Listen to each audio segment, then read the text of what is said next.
Y bien, amables televidentes, en la entrevista estelar de Encuentro Directo, ¿qué tema más importante que la salud? Y la noche de este sábado nos acompaña el doctor Orlando Esturla Abreu, neumólogo, broncocopista y especialista en áreas relacionadas con el sistema respiratorio. Doctor, bienvenido aquí a su estreno en Encuentro Directo. Siempre un placer estar con ustedes. Era para mí todo lo contrario, un honor de estar con ustedes con tanto. Nosotros somos ya 292 neumólogos. Sé que para los programas elegir es complicado, ¿verdad? En República Dominicana. En República Dominicana. Somos pocos todavía para los 26 millones, como digo yo. Pero realmente yo creo que vamos bien. Nos llevamos bien, gracias a Dios también. Qué bueno, bienvenido doctor y su visita es muy oportuna. Doctor, ¿podríamos decir que ya el país superó el problema del COVID-19 o acostumbrarnos ya que algo ya es natural? Bueno, el COVID, que es un coronavirus, es un virus igualito que el de la gripe. Lo único que le cogieron miedo. Y fue el tema de que las diferentes conjeturas de que fuera un virus hecho con fines de una manera u otra, pero la realidad es que es un virus igual. O sea, si tú te pones a ver la historia de los virus, siempre hay un virus nuevo. Yo siempre me río el teléfono, la televisión y el radio, cuando comienzan a hablar que viene un virus nuevo este año, que este es peor. Realmente todos los virus son buenos y malos. Y hemos tenido cosas buenas de los virus y cosas malas. En este caso, lamentablemente, se le cogió miedo. Los médicos no pensaron. Quizá la salud se limitó a no entender la medicina, que es los síntomas y el tratamiento. Y entonces, claro, eso hizo que la gente se muriera, la gente dejara de darse la mano, abrazarse. Todavía la gente, tú lo ves, que chocan el puño, que no se dan un abrazo, que no se dan un beso, ¿tú entiendes? Pero lo difícil, doctor, fue a veces la misma mascarilla, inclusive en lugares cerrados. Bueno, por ejemplo, era ilógico, yo siempre lo decía, que era ilógico tú estar a plena luz del sol caminando con una mascarilla. Todavía hay gente que camina con una mascarilla. Esa es la estupidez más grande que existe. Realmente está bien para los sitios cerrados que pudieran estar contaminados, como es la medicina. La medicina hay gente que ahora, con estos brotes de gripe que ha venido, algunos brotes de COVID, la gente vuelve y se pone mascarilla, pensando que le va a pegar al otro algo. Y está bien, porque los países asiáticos, desde el 2000, cuando tú visitabas, veías a una gente con una mascarilla y decía, está enfermo. Pero si tú veías al otro con una de tela, lo que decía era, me estoy protegiendo. Entonces, la realidad es que la mascarilla ha protegido del frío, de enfermedades respiratorias, múltiples enfermedades respiratorias. Por ejemplo, la gente no le tiene miedo a la tuberculosis o no le tiene miedo a la misma gripe, que es igual que el COVID. Y yo te diría que hasta más agravante. Lo que pasa es que todavía, por ejemplo, existe gente utilizando médicos acitromicina.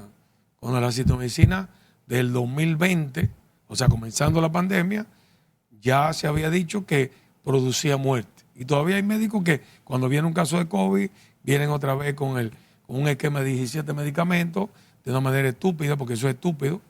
Realmente eso fue lo que mató mucha gente. Pero doctor, ¿la acitromicina es en el caso del COVID o para ningún tipo de enfermedad respiratoria puede usar? La acitromicina es un gran medicamento que se dañó con el COVID porque lo utilizaron para el COVID entendiendo que era una neumonía típica que se trata con lo que llama macrólido.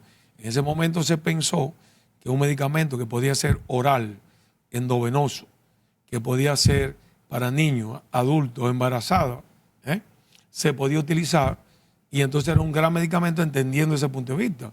Pero ya se sabía desde noviembre del 2019 que era un virus. Por lo tanto, lo que debimos haber fue implementado los diferentes antivirales, como en otras ocasiones hemos tenido, que decimos, bueno, por ejemplo, la H1N1. La H1N1 en el 2009 hizo que el mundo también casi se cerrara.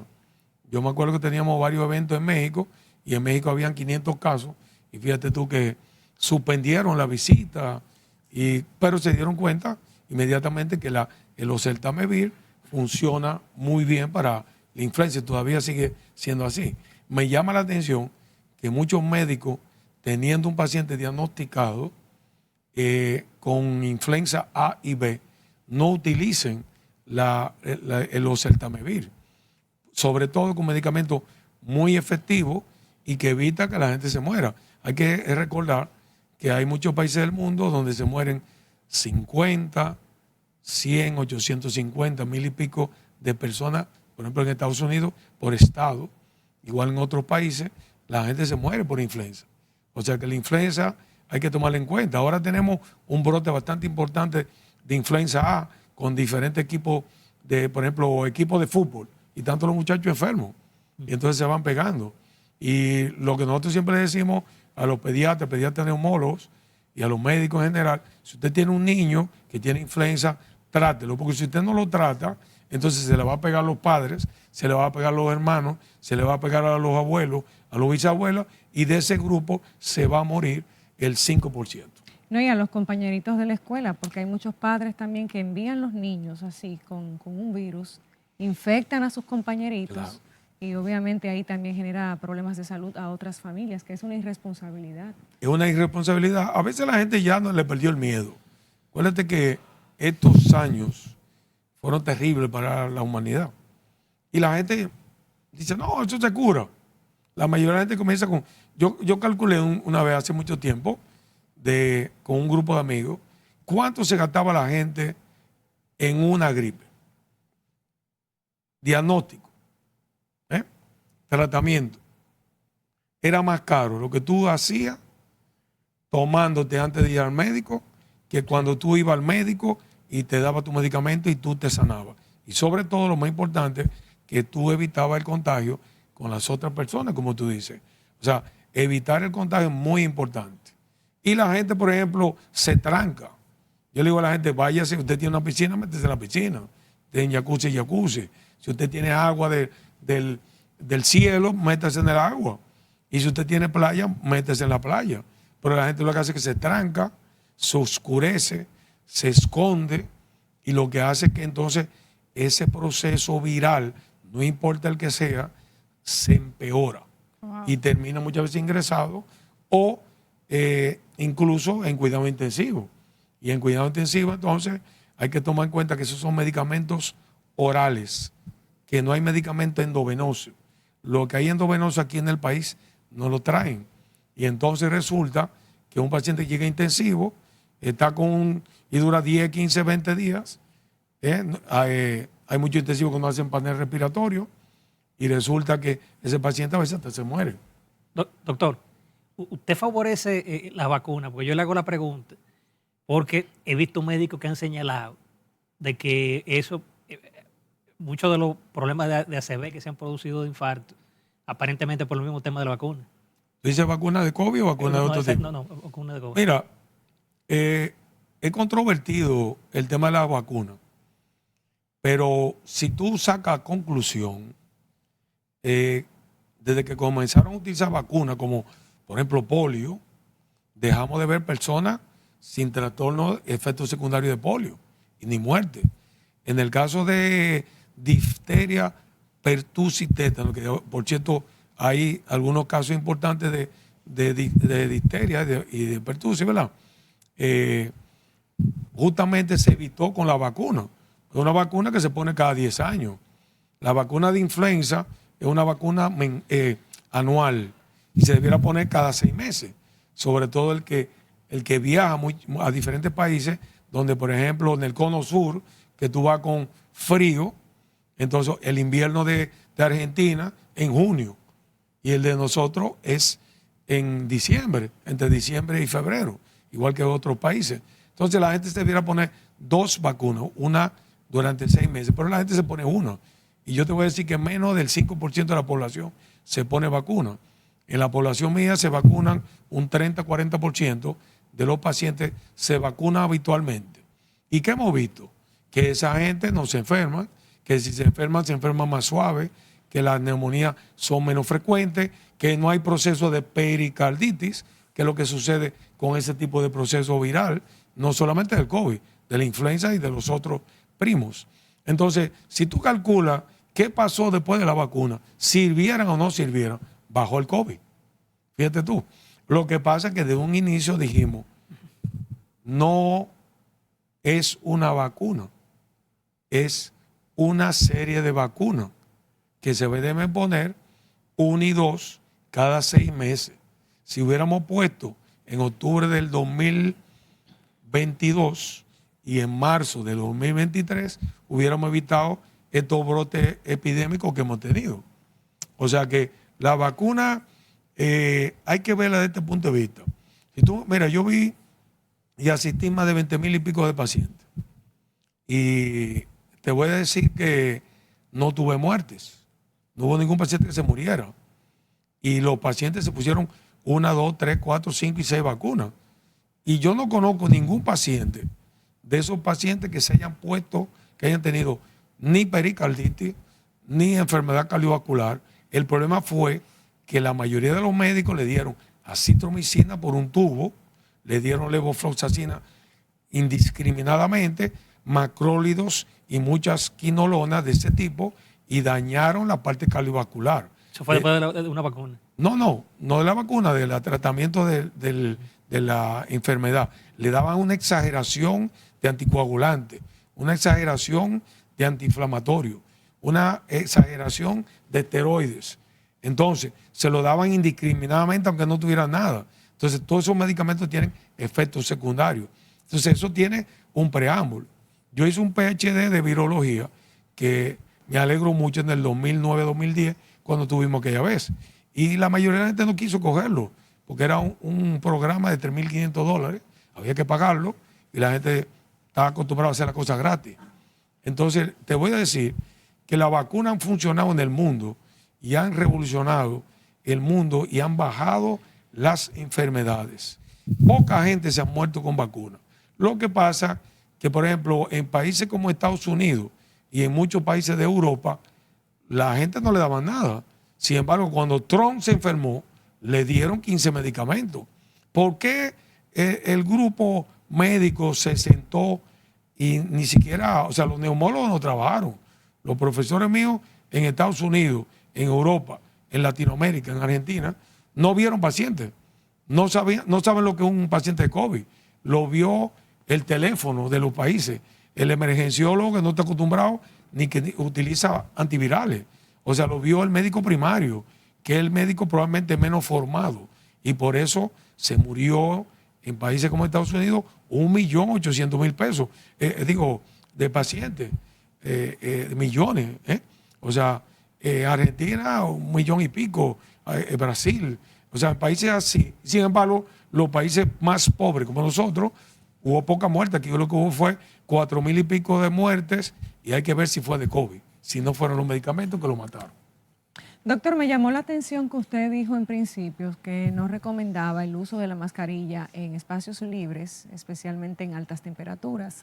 Sí. Pero en el caso, por ejemplo, con el polvo sahariano, que genera tantas enfermedades respiratorias, o en esos países donde hay una contaminación ambiental muy alta, ¿qué recomienda para esos casos? ¿Sabe que el tema medio ambiente es complicado? Mira, yo he ido 9 veces al Sahara. Ni me he puesto mascarilla, ni me he puesto lente. Y no me ha dado absolutamente nada. Entonces, el polvo del Sahara es una combinación de eventos que vienen desde el África hasta acá, que viene desde marzo a noviembre. Y tú le dirás a la gente, bueno, ¿cuánta gente se pone mascarilla en sus labores ocupacionales? ¿Cuánta gente en la calle le pasa eso? Si usted siente que cuando usted está caminando, usted, por ejemplo, los lentes, te pone unos lentes, un cristal, ¿verdad? Tú vas a ver que se ensucian. Si tú ves que la gente estornuda, pues se debe poner. Pero lo que no puede ser es que tú vayas caminando a 30 grados, 35 grados, 40 grados. Por ejemplo, yo veo gente que van caminando desde Agora Mall hasta la clínica o de, por ejemplo, en la López de Vega, y tú lo ves caminando normal. Y esa gente no se enferma. Por ejemplo, los serenos de la clínica de la Abel González nunca se enferman. No andan con mascarilla. No tienen nada. O sea, sin embargo, la gente va caminando montado en el carro con una mascarilla, sale del carro a 30, 40 grados, sigue la mascarilla, entra a la clínica. Entonces, claro, eso es incorrecto. Lo normal es que tú no tengas mascarilla. Y los países que utilizaron bufanda y paño se enfermaron más que los que no utilizaron nada de eso. Bien, doctor, con su permiso y de los amables televidentes, nos vamos a una pausa comercial y en breve volvemos con la entrevista estelar de Encuentro Directo.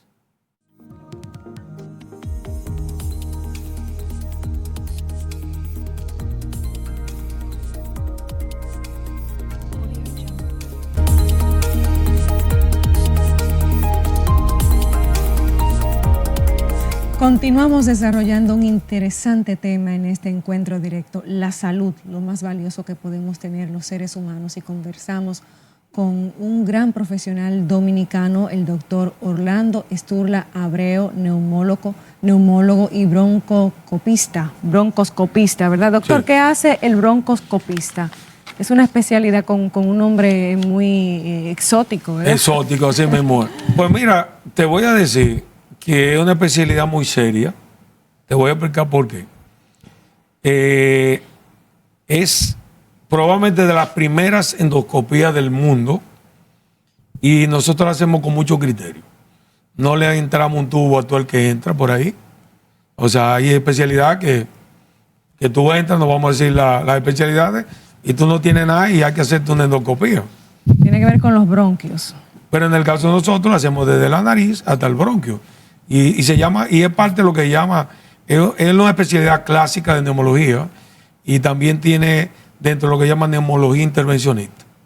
Entonces, la neumología intervencionista, que yo soy el primer neumólogo intervencionista, hay pocos neumólogos intervencionistas, porque es una especialidad que se hace después que tú terminas, y tiene otra visión, porque es una medicina futurista de 50, 70, 100 años.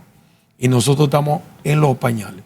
Aunque nosotros tengamos broncoscopio y todos los utensilios, todavía el país no tiene departamentos de broncoscopía con toda la enfermedad respiratoria. Y te lo voy a decir de esta manera. La primera causa de muerte del mundo es la patología respiratoria y está asociada con el tabaco. Tabaco es la gran productora de enfermedad respiratoria y de otros sitios.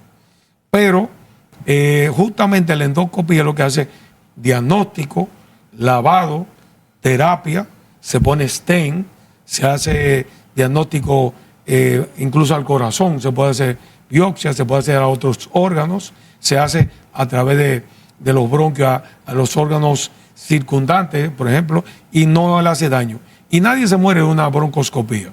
Y es una cuestión muy selectiva, donde normalmente el que lo hace está muy bien entrenado y donde realmente cada día hay una cosa nueva.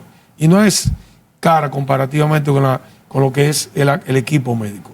El equipo médico es caro y se salva mucha gente. Por ejemplo, ahí había un tema de los quemados, de los niños quemados. En Salcedo. Sí. Entonces, antes aquí había una unidad de quemados que estaba en el Hospital Luis Aybar. Se llamaba Unidad de Quemado por OR, que yo tuve la suerte de participar. Y déjame decirte que no existe. ¿Cómo va a ser? No existe una unidad de quemado. Tú no puedes decir, bueno, voy a la unidad de quemado. Un quemado cuesta más de 1.200.000, 2 millones, 3 millones de pesos. O sea, y una de las cosas que se hace es la endoscopía de vía aérea, porque tú te quemas. Y es importante, porque es importante para el pronóstico de ese paciente quemado, saber hasta dónde se quemó. Es muy importante eso.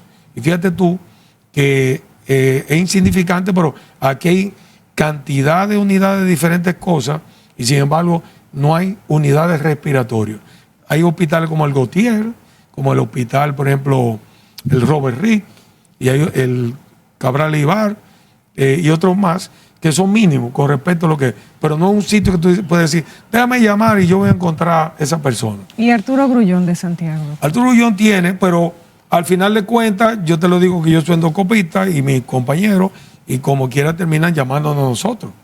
Entonces, tú dices, bueno, no existe, se dañó el equipo, no aparece la fuente de luz, las cosas que suceden en los hospitales. Pues eso tiene que ser una gente que esté arriba de eso y que más nadie lo use. Pero la broncoscopía es un diagnóstico y terapéutico muy importante. Se hace lavados bronquiales. Se supone que todos los fumadores que tengan más de 20 años fumando debieran hacerse una broncoscopía, porque es una manera de nosotros hacer un diagnóstico temprano de cáncer. Claro. Bueno, por lo general, cuando hace un cambio de la vía aérea, un cambio de la tos, o hay sangre, o hay una expectoración fuera de lo normal, o recurrente, se hace. Por ejemplo, hoy en día se ha cambiado de tabaco normal, y entonces la gente utiliza electrónicos, que son más dañinos y más aditivos que el cigarrillo per se. Pero se hizo publicidad engañosa con eso, porque en principio lo que se vendía es que era menos dañino cuando... Pero tú nunca oíste un neumólogo que dijera que eso servía. Nosotros hicimos la ley de tabaco a partir de 1993, 95, 97, mira el tiempo, incluimos el cigarrillo electrónico. Porque el cigarrillo electrónico existía desde 1950.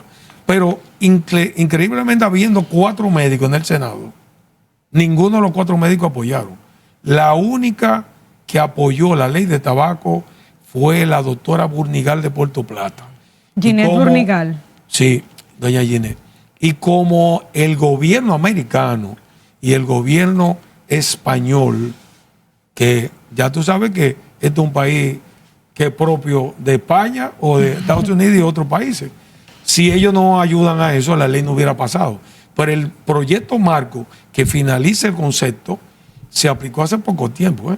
Fíjate tú, 93, estamos 2024. Muchos años. Entonces, realmente yo le decía a un primo mío, que lo quiero mucho, cuando comenzamos a hablar de tabaco, y me decía, no, porque eso es menos humo. Y yo le decía, sí, pero en primer lugar es más caro. Segundo lugar es más aditivo. La gente no suelta un aparatico de eso. En todos los lugares. Utilice un lugar y quiero hacer una nota. Usted puede en un lugar público que no diga solo for fumadores solicitar que venga un fiscal, que venga medio ambiente, que venga la policía y estipular con multa a ese lugar y el que está fumando, porque es ilegal. La ley está hecha para humo. No dice si es puro, si es el AICO famoso, ¿verdad? El electrónico, los Joule, la chisa, lo que sea. Tiene que haber un letrero que diga solo para fumadores. Si usted está utilizando eso, usted lo está haciendo incorrecto. Y lo peor es que usted es un enfermo, usted es un adictivo, usted tiene una de las adicciones más grandes que existe actualmente, porque es una adicción permitida. La droga no es permitida, pero usted se para en cualquier sitio y utiliza, incluyendo en un trabajo. Lo que te quiero decir es que usted, si está oyéndome a mí, usted necesita ir al psiquiatra, usted necesita al psicólogo, usted necesita un tratamiento más importante que la droga, porque eso es más adictivo y es la primera causa de muerte en el mundo. Doctor, en el caso ya en esta época del año, ¿cuáles son los casos más frecuentes que usted ha tenido en su consulta? Pues ahora en este tiempo tenemos la preciosa primavera, para no decir, como decía Yuri. La canción. Sí, la canción. Es una época muy bonita donde está la floración, donde viene el medio ambiente, donde comienza a ver las pinceladas del Sahara, que lo que hace es que sirve para mejorar la vegetación, o sea, la flora y la fauna de nosotros, aunque parezca que no nos guste. Y entonces viene la parte polínica, la parte gramínea, comienza la gente con rinitis, los oftalmólogos están repletos porque tienen una conjuntivitis, los otorrinos en la faringitis, nosotros los neumólogos en la bronquitis, en el asma, y se combinan entonces con los virus y las bacterias. Por ejemplo, ahora tenemos de nuevo mucho estreptococo, tenemos brotes importantes de influenza A, influenza B, virus respiratorio sincitial y algunos COVID. Pero lo más importante es que la gente salga, no que la gente se esconda, que salga al aire libre, que aproveche este terreno que tenemos tan bonito con estas playas. Vaya a la playa. Yo le digo a la gente, esos niños están enfermos porque usted no los lleva a la playa, no los lleva a la piscina, no los lleva a los jacuzzi, no los mete en el baño, no le deja que la ducha salga del agua, la luz, el sol y el agua. Y preferiblemente en piscinas que no tengan cloro o que no tengan, por ejemplo, ya yo tengo piscinas de sal entonces, y climatizadas.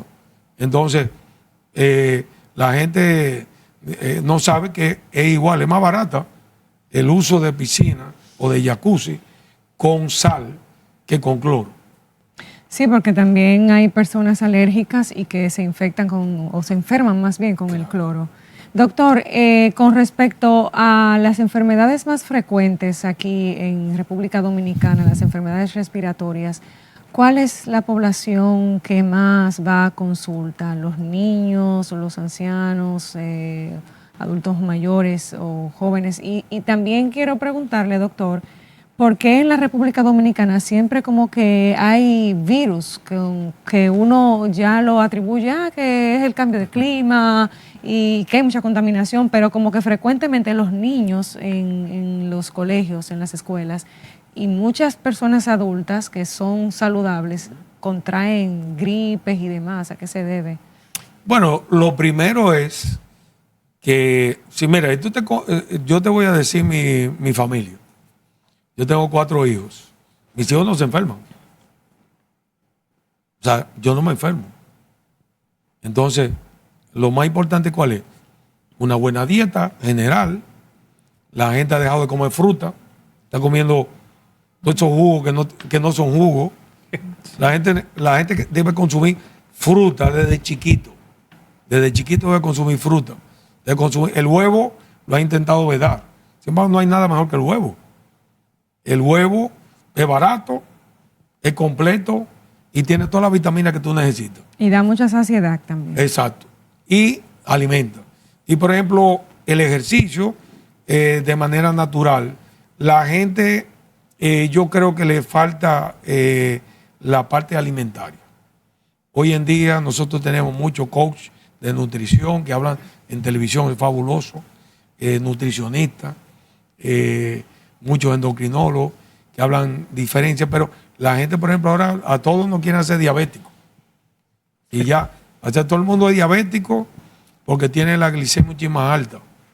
Y yo creo que eso hay que tener en cuenta, porque una de las enfermedades más silentes es el sedentarismo. Sí. Eso Mortal. es una de las primeras 10 causas de muerte. Entonces el sedentarismo es importante. Pero hay gente que no le gusta hacer ejercicio. Y entonces tú le dices, bueno, ¿y cuál ejercicio yo puedo hacer? Pues haga de ese masaje, póngase de esos aparatos que son eléctricos, póngase de esos aparatos que se mueven. Estírese. La población que más se enferma son los niños, pero a veces son alérgicos y a veces son maltratados. No le hacen pruebas, no le hacen diagnóstico, no le dan el tratamiento que debe ser para que se curen. A veces no se llevan de los médicos. Otras veces le cogen miedo a los médicos. Entonces, la población que más va al médico, tú te vas a reír. Es la infantil, la que menos va es de la población de los 14 a los 28 años. Y la que comienza a prevenir es la de los 38 a los 55 años, que era cuando se moría la gente. Entonces, luego, la población de que era antes la que se llamaba la tercera edad, pero cuando los geriatras dijeron todos los que se pusieron viejos, dijeron, espérate, yo llego a 50, vamos a subirle, vamos a ponerlo a los 65, vamos a inventarnos la cuarta edad para que caigan en los 80. Entonces, esa población también la quieren tener muy trancada, muy protegida, y eso es malo. Usted tiene que, los nietos, abrazar a sus abuelos, visitarlos, pero no los domingos, los 10 semanas, pónganse de acuerdo. La gente tiene que salir. Tú vas a España y tú ves una gente de 80, 90 años tomándose un vermú a las 5, a las 5. Y puede ser con alcohol o sin alcohol, pero se sienta ahí, comparte con el que está ahí, da su caminata, se pone. Aquí la gente no camina. Aquí la gente no puede caminar porque camina, la arrancan un brazo. Entonces, vuelvo y digo lo que yo siempre digo en todos los programas. Hay que tomar en cuenta a los motoristas. No estoy diciendo que todos los motoristas son iguales, pero hay que sentarnos a evitar el tema de los motores. Hay que parar a los motoristas, el que no ande con casco, el que ande de 3. Los otros días chocaron a un familiar mío. Se metieron en vía contraria y resulta que ese familiar tiene que pagarle, cuando fueron ellos que uno no sabe si fue la intención de agredirlo, de asaltarlo, sí, o qué. Entonces yo creo que hay que quitar la ley aquí hay que cambiar la ley de los motores. Si un motor choca un carro parado, no puede ser que el carro parado tenga que pagarlo. Aquí hubo un fallecimiento de un señor que estaba en el semáforo verde y pasó un motorista en rojo, chocaron y se murió el que estaba bien en el semáforo. Exactamente. Bueno, yo tengo un caso peor de un médico famoso, el doctor Dager, se desmontó a la ferretería en Villa Altagracia, se lo llevó un motor. Ay, Dios. Y él tuvo que pagarle al motorista por el accidente. Y él se quedó paralítico. Y al final se murió. Qué terrible, qué tragedia. Entonces, yo creo que la ley hay que sentarse a darle la vuelta a los motores. Y yo creo que me gustó un tipo que salía con una macana, lógicamente de vejiga, sí, diciéndole a los motoristas que se pusieran en su lugar. Yo creo que eso hay que ponerlo en cuenta. Son un problema de salud pública los motoristas. Son la mayor cantidad de accidentes de tráfico donde hay muertes es de motores. Bien, doctor, solo nos resta agradecer su participación y ha sido un gran honor, esperando que sea el primero de muchos. Que debo decir públicamente que el doctor ha sido nuestro médico. Nosotros éramos muy chiquitos, atendiendo a mi papá, mi familia, todo el mundo. Así mismo, gracias a Dios. Gracias, doctor. Ya tengo un relevo ya. Gracias, doctor. Buenas noches. Bien, amables televidentes, nos vamos a una pausa comercial y ya la rectica final de Encuentro Directo.